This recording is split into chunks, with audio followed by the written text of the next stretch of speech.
जो गुरुदेव ने नाम दिया इससे बढ़कर महत्व किसी नाम में नहीं होना चाहिए। किसी की निंदा नहीं, सब नाम हमारे प्रभु के हैं, पर हमारे लिए सर्वश्रेष्ठ नाम हो गया जो गुरु ने दिया है, जो मंत्र दिया, जो नाम दिया। एकांतिक में आए और बोले हम कुछ 2-4-6 महीने से हम आपके शिष्य हैं, मंत्र ले लिया है। स्वप्न में एक महात्मा आए और उन्होंने हमको और मंत्र दिया है, तो अब तो हम समस्या में फंस गए कि आपका दिया गुरु मंत्र जपें या स्वप्न में कोई और महात्मा आए थे उनका दिया जपें, क्या करना चाहिए। हमने कहा तस्मात् शास्त्रम प्रमाणम। जब सप्तऋषि जी आए, स्वप्न में नहीं सीधे साक्षात आए पार्वती जी के पास और कहा ये किसके लिए तपस्या कर रहे हो? महादेव जी के लिए। महादेव जी में क्या है, चलो हम तुम्हें भगवान नारायण को पति रूप में, भगवान विष्णु वैकुंठाधिपति अपार वैभव उनको। तो जो माता जी ने बात कही पार्वती मैया ने, वही बात पकड़नी है। उन्होंने कहा तजऊ न नारद कर उपदेशु, आप कहें सतबार महेशु। सप्तऋषियों, अपने गुरुदेव नारद जी के उपदेश का मैं कभी त्याग नहीं कर सकती, चाहे स्वयं इष्ट देव भगवान शंकर आकर सैकड़ों बार कहें तो भी। तजौ न नारद कर उपदेशु, आप कहें सतबार महेशु। कोटि जन्म लगी रगर हमारी, बरों संभुनता रहूं कुंवारी। करोड़ जन्म लूंगी, हर बार अपने गुरुदेव के दिए हुए मंत्र का अनुष्ठान करूंगी और देवाधिदेव महादेव को पति रूप में वरण करूंगी, अन्यथा कुंवारी रहूंगी। बहुत सी कन्याएं और बहुत से वर हैं, आपको ब्याह कराने का शौक है तो आप जाइए, लेकिन मैं पर्वत से प्रकट हुई हूं, हिमालय से मैं अडिग हूं अपने गुरुदेव के वचन में। तो यहां कह रहे उपासक को चाहिए कि अपने गुरुदेव के दिए हुए नाम मंत्र में ही निष्ठा रखे। स्वप्न में क्या, जागृत में आके ब्रह्मा भी उपदेश कर दें तो अपने गुरु के वचनों को नहीं टाल सकते, तभी उपासक आगे बढ़ता है। नहीं माया रौंद देगी, चल के देख ले कोई। नित्य निरंतर गुरु प्रदत्त नाम और रूप, जो रूप गुरुदेव ने बताया। हमारे गुरुदेव क्या नाम रूप बता रहे? बोले राधा वल्लभ लाल को हृदय ध्यान मुख नाम। ये गुरुदेव हरिवंश चंद्र जो बोल रहे हैं, सब सोहित निष्काम मति श्री वृंदावन विश्राम। श्री राधा वल्लभ लाल को हृदय ध्यान मुख नाम। बस रात दिन राधा वल्लभ श्री हरि, राधा राधा। गुरुदेव कह रहे हैं राधा नामैव कार्यम हेनुदिन मिलितम साधना घीष्ट कोटिस। राधा राधा यदि ऐसा कहने को मिल जाए तो सब बात बन जाए। गुरुदेव ही कह रहे हैं, हरिवंश चंद्र जी कह रहे हैं अनुल्लिख्यानंतानपि तदपि राधान मधुपतिर महाप्रेमा विष्टम तो परम देयम विमृशति तवैकम श्री राधे गृणते ही नामामृत रसम महिम्नः का सीमाम स्पृशति उदास्यैक मनसाम। अब राधा नाम के लिए कल हम दिखा भगवान शंकराचार्य जी के पद पर विराजमान होकर कि भगवान शंकर भी नहीं चाहते हैं कि राधा तत्व को हमें बोलना पड़े, क्योंकि जब पार्वती जी प्रश्न करती हैं तो गंभीर हो जाते हैं। पार्वती जी ने हटकर पूछा आप गंभीर क्यों हो जाते? तो कहते बहुत गुप्त रस है, इसके लिए विशिष्ट अधिकार चाहिए। हे देवी, इसलिए जब जब आप प्रश्न करती मैं मौन धारण कर लेता हूं। तो उन्होंने कहा जब भगवान शंकर मौन धारण करते हैं तो हमारी सामर्थ्य कहां कि हम राधा तत्व पे बोल सके। वो ऐसा बड़ा आनंद मिला। बोले हमारी सामर्थ्य कहां कि राधा तत्व पे बोल, राधा किशोरी कृपा करें और फिर वो हमसे बुलवाएं तो बात हो सकती, हमारी सामर्थ्य तो नहीं कि मैं बोल पाऊं। ये बड़ा ही गूढ़ रस है। जब तक रसिक महापुरुषों के द्वारा दी गई सांगो पांगो उपासना नहीं की जाती तब तक प्रियालाल के प्रेम सुना भी। ब्रह्मानंद में 1 लगाकर 1700 परार्ध गुणा किया जाए तो जो श्यामा श्याम से सुख मिलता है वो लव मात्र होगा। ब्रह्मानंद लव मात्र होगा, गुणा करने पर जो संख्या आएगी। अपार सुख मिलता है प्रिया प्रीतम में। ऐसी प्रिया प्रीतम की प्राप्ति के लिए जो रसिक गुरुदेव ने नाम दिया है, मंत्र दिया है, रूप दिया है, उसी में हमें स्थित रहना है। देखो, मन को एक सच्चिदानंद में लगाना है। माया क्या करती, भटकाव बनाए रहती है, ये विक्षेप पड़ता रहता है। अब मन इसमें नहीं लग रहा है, उसमें चलो, उसमें चलो, ये इसकी चाल है। हमको सांगो पांग उपासना पकड़ लेनी अपने गुरु प्रदत्त वांछा से युक्त होकर कोई भी विषय सेवन करते हैं, वो भगवत विमुख हो जाता है। जैसे हम कोई सूंघा वस्तु और प्रभु के संबंध से युक्त नहीं, ये स्वसुख वांछा से युक्त सूंघना, ये बंधन कारक हो गया। ये राधा वल्लभ लाल जी का प्रसादी इत्र, अच्छा फूहा, कितना अब ये भक्ति वर्धक होगा, पाप नाशक होगा और आपके हृदय में आह्लाद। कोई भी क्रिया भगवत विमुख नहीं होनी चाहिए। हमारी प्रत्येक चेष्टा भगवत संबंध के लिए है। हमारा शौच स्नान भी भगवत संबंध के लिए। जैसे हम पात्र मार्जन करते हैं, ऐसे हम लघु शंका शौच आदि से निवृत्त होकर पवित्र होकर अपने प्रभु की सेवा, प्रभु के सुमिरन में, वो भी भजन का एक अंग है। समस्त इंद्रियां सदा सर्वदा केवल भगवत विषयों के संबंध में ही रहे, सो सुख वांछा में न रहे। पांचवा, जीव का चिंतन प्रत्येक क्षण पदार्थ, व्यक्ति, परिस्थिति, विचार भोगों के, क्रियाओं के, संबंधियों के, जहां जहां जाए वहां से हटाकर अपने लक्ष्य श्यामा श्याम में लगाओ, या जहां जहां जाए वहां प्रिया प्रीतम की भावना करो। जीवन का प्रत्येक पल किसी व्यक्ति के विचार में, वस्तु के विचार में, स्थान के विचार में, भोग विचार में, जहां जहां जाए वहां से हटाकर श्यामा श्याम में लगाओ, या जहां जहां जाए वहां श्यामा श्याम को देखो। छठवां, चित्त की एक एक वृत्ति से तुम्हारे आराध्य देव कभी हटने ना पावे। बड़ी उत्तम स्थिति होती है उस उपासक की, एक एक वृत्ति भगवदाकार करनी है। जैसे समुद्र में करोड़ों तरंगे, ऐसे चित्त में लाखों करोड़ों वृत्तियां, हर वृत्ति भगवदाकार। गोपी जनों की थी, विक्रेतु कामा खिल गोप कन्या मुरारी पादार्पित चित्त वृत्ति, दध्यादिकम मोह वशादवोचद गोविंद दामोदर माधवेति। कैसी स्थिति, बोले बेचने जा रहे हैं दही, पर चित्त की वृत्ति में गोविंद बसे, मुरारी बसे, तो वो कैसे पुकार रही, कोई गोविंद ले ले, कोई दामोदर ले ले, कोई माधव ले ले। तो ब्रजवासी जन कहते हैं, बावरी क्या बेच रही, तब शुद्ध आती, अच्छा नहीं तो बोल रही कोई गोविंद ले ले, कोई दामोदर ले ले, कोई माधव ले ले। विक्रेत कामा खिल गोप कन्या मुरारी पादार्पित चित्त वृत्ति दध्यादिकम, बेचना है दही और बोल रही कोई गोविंद ले ले, दामोदर ले ले, माधव ले ले। चित्त की एक एक वृत्ति श्यामा श्याम में अर्पित, ये बहुत आनंद का विषय। गाढ़ चिंतन, जब कभी भगवान की कृपा से तुम्हें सौभाग्य मिलेगा कि 2-4 मिनट के लिए शरीर का विस्मरण हो जाए, पूर्वापर की स्मृति लोप हो जाए, और वर्तमान में जो चिंतन चल रहा उसी में तदात्म हो जाए, फिर देख लो कैसा आनंद आता है। कभी सौभाग्य से मिनट 2 मिनट के लिए स्थिति जिसकी आई हो या आएगी, तो आप देख लेना, पूर्वापर का विचार खत्म, मैं कौन हूं, कहां हूं, कैसा हूं, सब खत्म। केवल स्मृति, मात्र स्मृति, भगवत स्मृति, प्रिया प्रीतम की स्मृति। उस समय जो आनंद, उसका वर्णन नहीं हो सकता। यही आनंद आता है जब एक एक वृत्ति प्रभु में लगा दो। नित्य नई उमंग, नित्य नवीन उत्साह, नित्य नया आनंद उस उपासक को प्राप्त होता है जिसकी हर एक वृत्ति प्रभु में लग जाती है। हर एक वृत्ति लगाने से लगेगी, तत्काल थोड़ी कोई सिद्ध हो जाता है। भगवान ने इसीलिए गीता जी में कहा, अभ्यास योग युक्तेन चेतसा नान्यगामिना।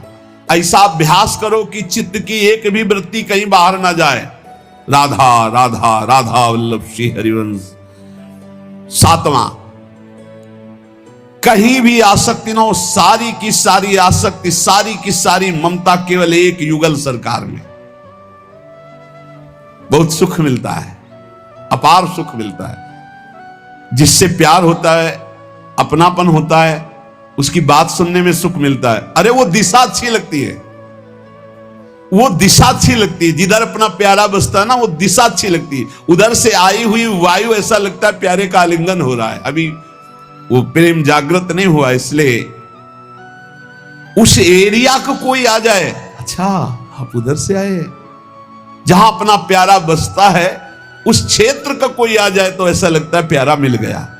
उधर की वायु आ जाए तो प्यारा है। जहां प्रीतम जी देश की प्यारी लागे पौर, जिधर प्रीतम बसते उधर से यस्या कदापि वसनांचल खेलनोत, जिधर हमारी प्यारी जो प्यारे जो सारी आसक्ति सारी ममता एक बार युगल सरकार के चरणों में समर्पित करने का बहुत बढ़िया अवसर है। बार बार तो बनत नहीं, या संजोग अनूप मानुस्तन वृंदा विपिन रसकन संग विरूप, बहुत बढ़िया अवसर मिल गया है। मनुष्य शरीर महामहिम परम पावन वृंदावन धाम का सानिध्य, रसिकों का संग और युगल सरकार की उपासना, सर्वोपरि उपासना। अभी आपने आनंद के तारतम्य में सुना, सारी की सारी आसक्ति सारी की सारी ममता केवल युगल सर। जब ममता हो जाती है तो श्यामा श्याम, ऐसे कोई बोले ना राधा राधा तो एकदम हृदय में क्या दे दूं इसे, क्या कर दूं, बार बार एक ऋण सा हृदय में जागृत। इसने राधा नाम सुना दिया, इसने प्यारी जू प्यारे जू का नाम सुना दिया, क्या इसको दे दूं, ऐसा हृदय लगता है। ऐसा हृदय मिल जिससे सेवक जी महाराज कहते, जो हरिवंश को नाम सुनावे तन मन प्राण तासु बलिहारी।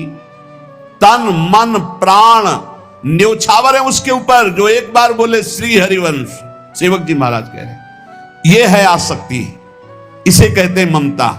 जैसे गोस्वामी तुलसीदास जी कह रहे हैं, तुलसी जाके मुख से धोखे हो निक्षत राम, ताके पग की पगतली मोरे तनु की चाम।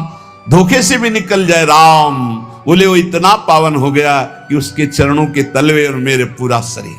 गोस्वामी तुलसीदास जी कह रहे, ये जब रास्ते में नौजवान राधा राधा, एक भाई तो ऐसे कहते श्री राधा श्री राधा, एकदम हृदय उफान आता, क्या दे दे, क्या करूं इनको, कैसे।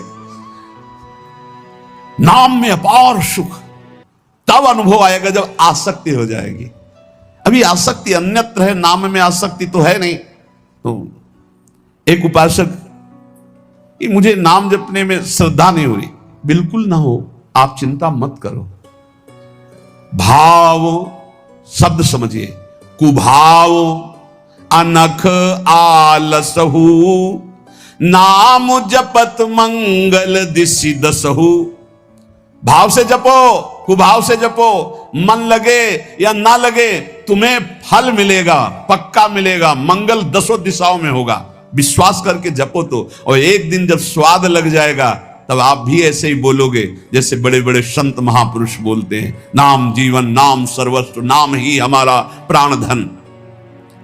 सारी आसक्ति, यही हमारी साधना है कि हमारी कहीं आसक्ति ना हो जाए, हमारी कहीं ममता बंटवारा में ना आ जाए, कोई हमारी ममता को बांट न ले। केवल प्रियाजू में ममता, केवल जुगल चरणारविंद में ममता। मन में भगवत स्मरण, तन से समाज सेवा, भगवत सेवा, परिवार सेवा, प्रियालाल की भावना से लालसा भगवत प्राप्ति की, भगवत प्रेम की। जीवन धन्य चल रहा है, किसी से प्रमाण की जरूरत नहीं।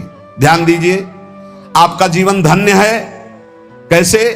बोले सारी आसक्ति, सारी ममता प्रिया प्रीतम में, मन भगवत स्मरण में, तन समाज सेवा, परिवार सेवा, भगवत सेवा, श्यामा श्याम की भावना में युक्त होकर, और चाहत भगवत प्राप्ति की।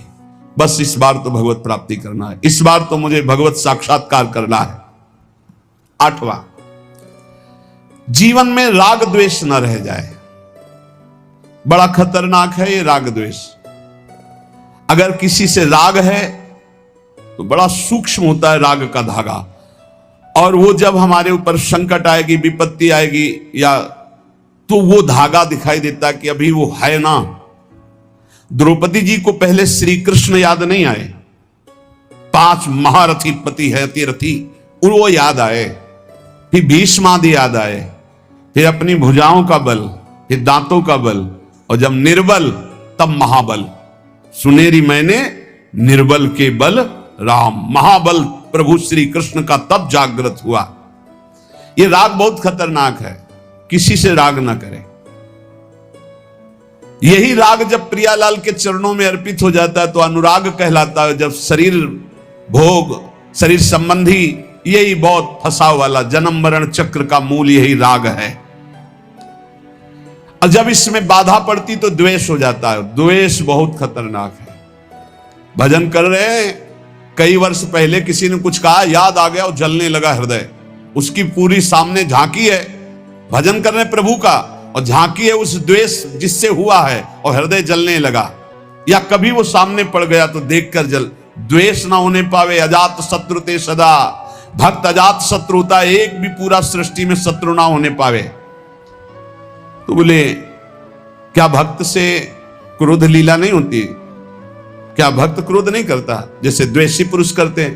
बोले होता है, लेकिन भक्त का द्वेष ऐसा होता है जैसे जल में रकील खींचो, कितने सेकंड, बस जितने में खींच रहे उतने में, इसके बाद नहीं। ऐसा नहीं कि उसके चिंतन में आएगा कि वो बहुत दुष्ट है, ऐसा कभी नहीं आएगा। अगर कभी ऐसा दिखाई दे रहा है तो वैसे जल में जैसे ऐसे, बस ऐसे किया, खत्म।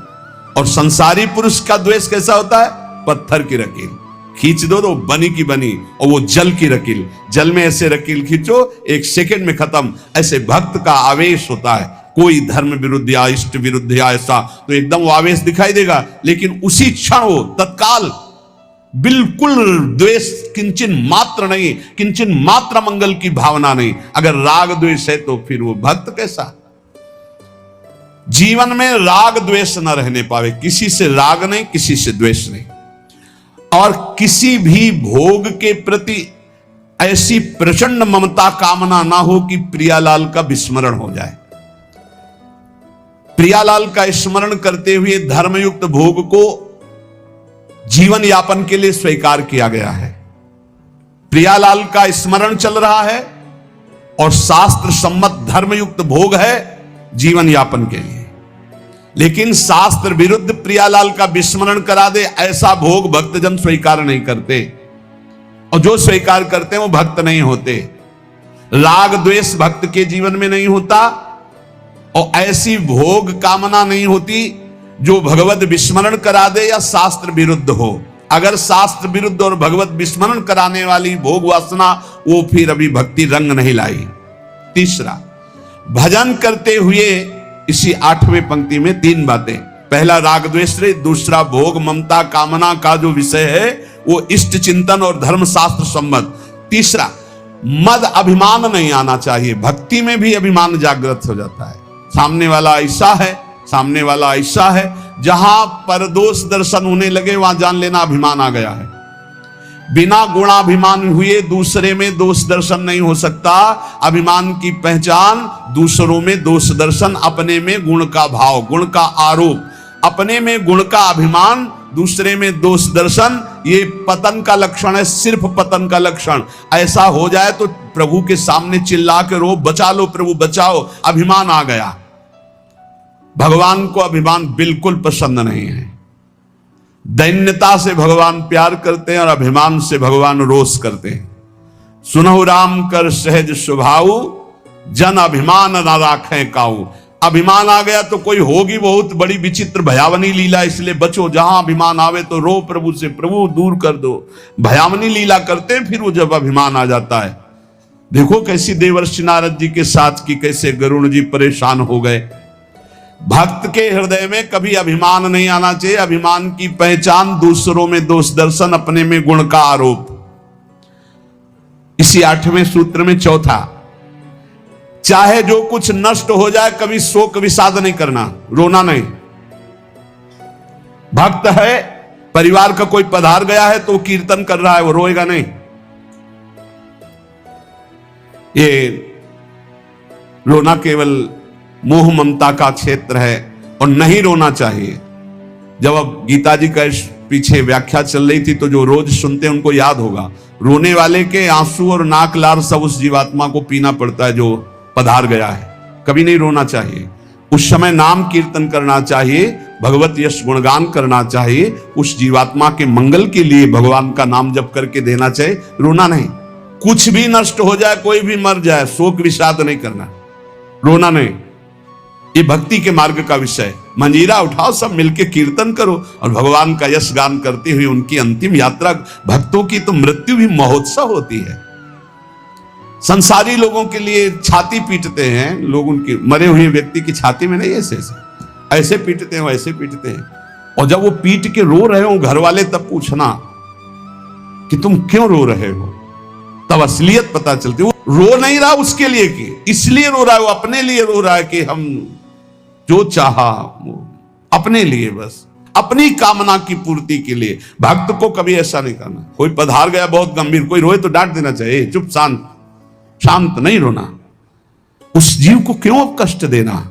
अब तो नाम कीर्तन, मान लो 50 लोग आए, 50 लोग नाम कीर्तन करो और फिर उसको भगवान के मार्ग में अग्रसर हो, आगे जहां जीवात्मा जाए उसका अच्छी जगह जन्म हो, उत्तम कुलवान भक्तवानों के घर में जन्म हो, भगवत प्राप्ति हो जाए उसको। ऐसे नाम कीर्तन करके उसको प्रदान करो, तब तो बढ़िया बन जाएगा। ये सब बैठे बैठे वो इधर उधर की बातें उच्चारण करके रोना, ये सब कुछ भी नष्ट हो जाए। भक्त के आंसू सिर्फ भगवान के लिए गिरते, ध्यान रखना। भक्त के आंसू रूपी धरोहर सिर्फ भगवान के लिए काट दिया जाए तो भी आंसू नहीं गिरेंगे। भगवान के लिए ही आंसू गिरने चाहिए। शोक विषाद नहीं होना चाहिए। कुछ भी नष्ट हो जाए, क्यों नहीं होना चाहिए। हमारी तो सब जीवन था, ये नष्ट हो गया। जिसने एक क्षण में अनंत ब्रह्मांडों का सृजन कर दिया, वो मेरा स्वामी है। वो चाहेगा तो हर व्यवस्था हो जाएगी, हर व्यवस्था। और हम आपसे सच्ची कहते हैं, भक्त का जो कुछ नष्ट होता है अच्छा होने के लिए होता है, पक्का समझना। नामदेव जी की कुटिया में आग लगी तो सब अच्छा ही अच्छा हो गया, नहीं हुआ।